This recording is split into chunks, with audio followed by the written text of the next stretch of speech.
Ram Gopal Varma vote ఎందుకు వేయరు?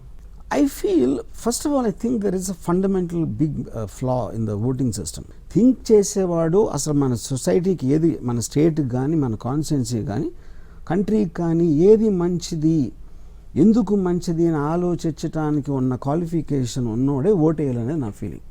You know, so నేను ఇక్కడ నుంచున్న క్యాండిడేట్కి అతని బ్యాక్గ్రౌండ్ ఏంటి, అతని ఫోర్గ్రౌండ్ ఏంటి, లేకపోతే అతను ఏమంటారు ఏం చేస్తాను అంటున్నాడు, అది చేయగలుగుతాడా లేదా, అలా చేస్తే వేరే దాంట్లో ఏం ప్రాబ్లం వస్తుంది డెవలప్మెంట్కి, ఇవన్నిటి అవగాహన నాకు లేనప్పుడు నేను ఎందుకు ఓట్ వేయాలి? So I think it is irresponsible to vote when you don't know why you are voting. Point one. నేను తెలుసుకోలేదు. నేను ఫిల్మ్ మేకరు, నేను నా జాబ్లో బిజీగా ఉన్నా. ప్రతి ఒక్కరు ఒక్కొక్క జాబ్ తీసుకుంటారు. అప్పుడు దీనికి ప్రజలందరికీ కావాలి అంటే అప్పుడు మీరు ఒక మీడియా ఉంది, మీడియా చెప్తూ ఉంటుంది ఇది అని. బట్ ఇవాళ రోజున media is also compromise. They also become extensions of political parties. They know longer independent. You know, so అలాంటప్పుడు నాకు ఈ ఫీలింగ్ ఏంటంటే ఎవరు వచ్చినా కూడా ఏం ఫరక్ పడదు నాకు. వేరే వాళ్ళకి పడుతుందా నాకు తెలియదు. అప్పుడు ఆ పడే వాళ్ళని నాకు తీసుకునే డెసిషన్. నాకు డిఫరెన్స్ రాదు కాబట్టి నేను ఓటేను. సో ఇప్పుడు వ్యూహం సినిమాకి వచ్చినట్లయితే క్యారెక్టర్స్ అంటే ఒక వ్యూహం అని కాదు, అంతకుముందు మీరు తీసిన cinema biopic kind of cinemas అన్నింటిలో చాలా ఎక్కువ రిజెంబులెన్స్ ఉంటుంది ఫేసెస్లో. ఈవెన్ జగన్ కానివ్వండి, షర్మిల కానివ్వండి, చంద్రబాబు కానివ్వండి, ఎవ్రీబడి ఎక్కడి నుంచి ఎలా పట్టుకుంటారు, వాళ్ళ నుంచి నటన ఎలా రాబడతారు. ఇప్పుడు చంద్రబాబు క్యారెక్టర్ ఉంది, ఆయన ఎక్కడ హోటల్లో పనిచేసుకునే వ్యక్తిని పట్టుకొచ్చారు. అది 4 phase స్టేజెస్ ఉన్నది. ఒకటి, నేను ఒక సినిమా తీయాలనుకున్నాక క్యారెక్టర్స్ అన్ని రాసుకుని I will send it to my assistants, casting agents, లేకపోతే నాకు తెలిసిన వేరే వాళ్ళు ఇలాంటి లుక్ ఏదైనా. అక్కడ నుంచి నాకు వాట్సాప్లో వస్తూ ఉంటాయి, ఈ ఫలానా క్యారెక్టర్కి ఇది బాగుండొచ్చు అని. That will come from multiple sources.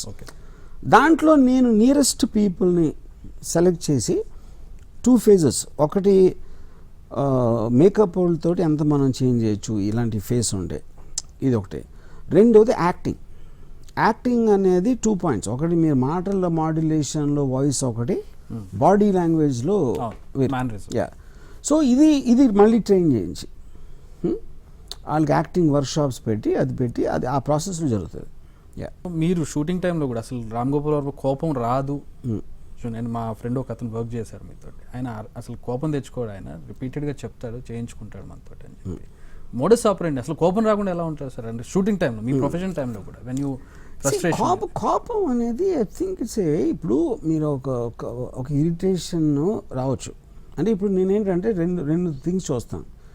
సెట్కి వచ్చే టైంకే I will be having a clarity about this persons capacity. Okay, ఎంత కెపాసిటీ ఉంది ఇతను చేయటానికి అనే డెసిషన్ నేను షూటింగ్ స్టార్ట్ అవ్వకముందే తీసుకుంటాను. ఓకే, అందుకని అప్పుడు నేను సెట్లో ఉన్నప్పుడు ఆల్రెడీ తెలుసు కాబట్టి నేను దానికి తగ్గట్టుగా అన్వేస్తాను.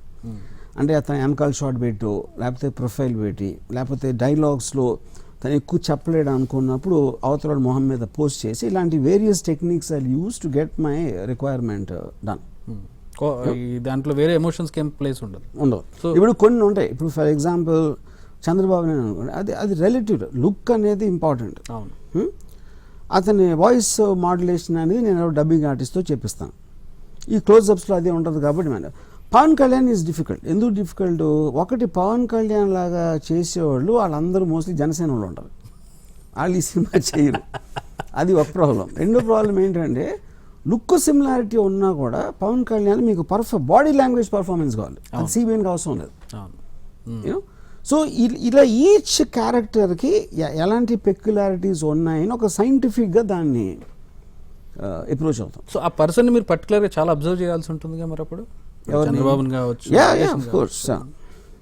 అంటే ఇప్పుడు నేను నా దగ్గరకు వచ్చేసరికి నా దగ్గర పనిచేసేవాళ్ళు they already have do lot of work and చేసి they will present it the final thing.